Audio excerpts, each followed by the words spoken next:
Assalamualaikum warahmatullahi wabarakatuh. Saya Hanif Fawaz Habibullah dengan NIM 23044211050 kelas BKT 2A. Saya ingin menyampaikan review buku saya yang berjudul Kesenjangan Ekonomi Mewujudkan Keadilan Sosial di Indonesia. Karyanya Eka Saputra. Jadi buku ini itu diterbitkan oleh penerbitnya bernama Expose. Lalu diterbitkannya itu pada tahun 2017, yang mana buku ini terdiri dari 356 halaman dan ISBN-nya itu 9786027829435. Jadi pada buku ini secara garis besar itu mempunyai tema tentang kesenjangan sosial yang terutama itu pada Indonesia ya. Jadi pada awal buku ini si penulis itu sedikit menceritakan alasan si penulis untuk kenapa membuat buku ini, menulis buku ini, karena dia tuh menarik kejadian pada tahun 1998 atau 99, yang mana pada tahun itu ada terjadi krisis ekonomi atau krisis moneter ya di Indonesia. Terus menurut penulis sendiri juga kesenjangan itu sering didefinisikan sebagai kondisi ketidakadilan, kondisi ketika beberapa orang atau kelompok itu memiliki hak dan kesempatan lebih baik dibandingkan individu atau kelompok lainnya.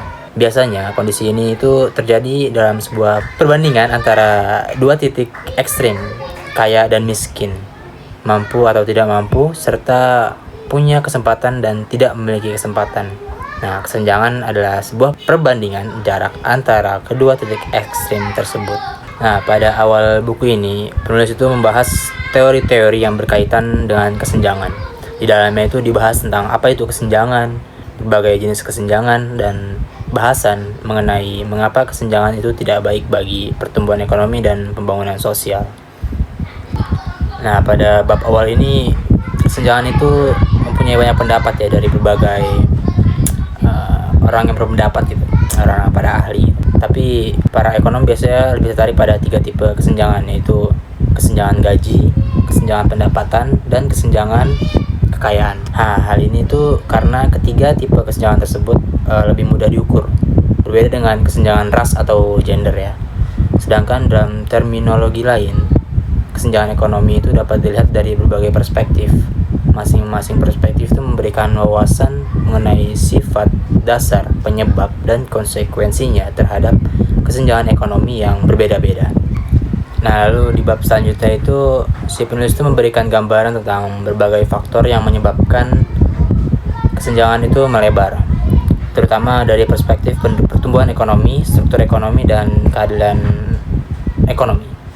Mulai dari faktor institusi, kebijakan publik, perburuan rente, globalisasi, perspektif pertumbuhan ekonomi, struktur ekonomi, dan sejarah. Lalu kemudian pada bab selanjutnya itu penulis menunjukkan berbagai best practice yang dilakukan sejumlah negara seperti China, India, dan Brazil dalam menemukan solusi mengatasi kesenjangan.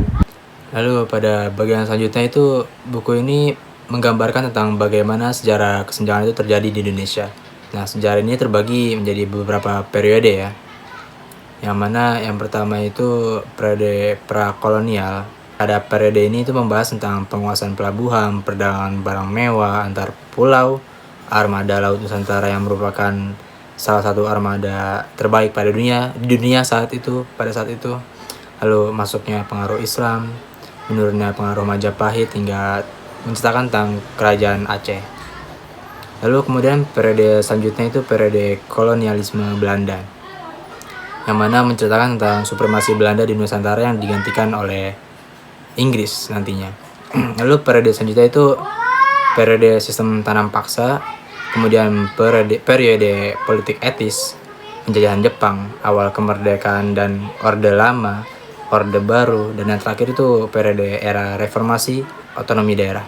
Kemudian buku ini juga menuliskan sejumlah peristiwa penting yang menyebabkan kesenjangan itu semakin melebar di Indonesia. Terdapat 3 bentuk kesenjangan ekonomi yang dibahas secara detail pada bab ini, yaitu kesenjangan pendapatan, kesenjangan wilayah, dan kesenjangan akses atau kesempatan. Jadi pada bab terakhir itu si penulis itu seperti memberikan usulan-usulan sebaik itu gimana kayak mencegah atau mengatasi si kesenjangan sosial ini. Jadi di bab terakhir ini dia seperti kayak membagi-bagi gitu. Usulan pertama itu tentang kesetaraan atas kebutuhan dasar yang terdiri dari program perlindungan sosial dalam bentuk pendidikan seperti KIP, mendorong tingkat pendidikan masyarakat minimal sampai tingkat SMA, SMK atau sederajat seperti itu. Lalu yang kedua itu dari segi kebijakan fiskal atau fiskal redistributif yang terdiri dari reformasi pajak untuk keadilan dan keberlanjutan, terus pemberlakuan pajak progresif dan pajak kekayaan, pajak progresif tanah, dan lain-lain. Lalu yang ketiga itu dari segi kesempatan dalam berusaha yang dapat menciptakan persaingan usaha yang lebih sehat, seperti menghidupkan kembali diskriminasi positif dan meningkatkan kemampuan UMKM seperti itu. Nah, lalu setelah membaca buku Kesenjangan Ekonomi Mewujudkan Keadilan Sosial di Indonesia karya Eka Sastra, dapat disimpulkan bahwa kesenjangan ekonomi adalah salah satu masalah utama yang dihadapi Indonesia. Kesenjangan ini tidak hanya mempengaruhi pertumbuhan ekonomi, tetapi juga kesejahteraan dan keadilan sosial. Buku ini membahas secara rinci tentang sejarah, faktor-faktor penyebab, dan dampak kesenjangan ekonomi. Untuk mencapai keadilan sosial yang lebih baik, perlu adanya kerjasama antara pemerintah, masyarakat, dan berbagai pihak yang berkepentingan. Kesenjangan ekonomi itu dapat diatasi dengan berbagai strategi yang meratakan pendapatan, akses terhadap sumber daya, dan peluang. Dengan membaca buku ini, para pembaca dapat memperoleh pemahaman yang lebih mendalam tentang kesenjangan ekonomi dan strategi yang dapat digunakan untuk mengatasinya. Kalau untuk keunggulan buku ini itu mempunyai kayak banyak tabel atau diagram atau gambar gitu. Jadi menurut saya itu sangat membantu untuk memberikan bayangan kepada kita seberapa detailkah informasi yang disampaikan pada paragraf seperti itu, di paragraf sebelumnya seperti itu. Lalu untuk kekurangan mungkin sampulnya yang kurang kekinian sampulnya. Jadi mungkin bisa untuk sampulnya dibuat lebih mudah gitu ya. Jadi agar orang-orang yang muda, pemuda-pemuda yang ingin membaca bukunya menjadi lebih tertarik untuk dan lebih bergairah untuk ingin membeli dan membaca buku ini gitu. Sekian video review buku dari saya, kurang lebihnya mohon maaf. Wassalamualaikum warahmatullahi wabarakatuh.